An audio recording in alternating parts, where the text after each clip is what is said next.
We're here with the first of two Monday night previews for week one of the NFL season. It's the Cincinnati Bengals against the Baltimore Ravens, an early AFC North showdown. And one of the criticisms of the Cincinnati Bengals last year, even though they were a playoff team, was that they couldn't beat the good teams in their division like the Ravens and the Steelers. They've got an early crack against the Ravens this year, who were without their best player on defense last year, Terrell Suggs. Yeah, and I think that's something that the Bengals might be able to take advantage of.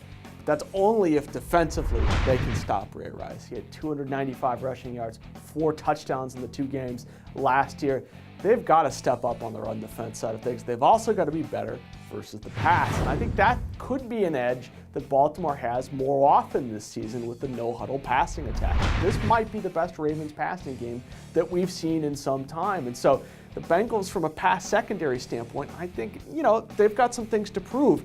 What can the Bengals stop here on the Monday night game? I think that's the key. They've got to either stop Rice or they've got to get Flacco in that no-huddle passing game off rhythm. One of those two things has to happen. Kevin, the Ravens at home, they're the favorite. What do they have to do to win the game that they're supposed to win? Yeah, a lot of things going the Ravens' way, and you talked about that no-huddle offense, Mike, and I look at that and I want to see it be efficient. When you put a first-time offense on the field, obviously they know each other, Joe Flacco, Torrey Smith, Anquan Boldin, Ray Rice, but this is their first time really using the no-huddle.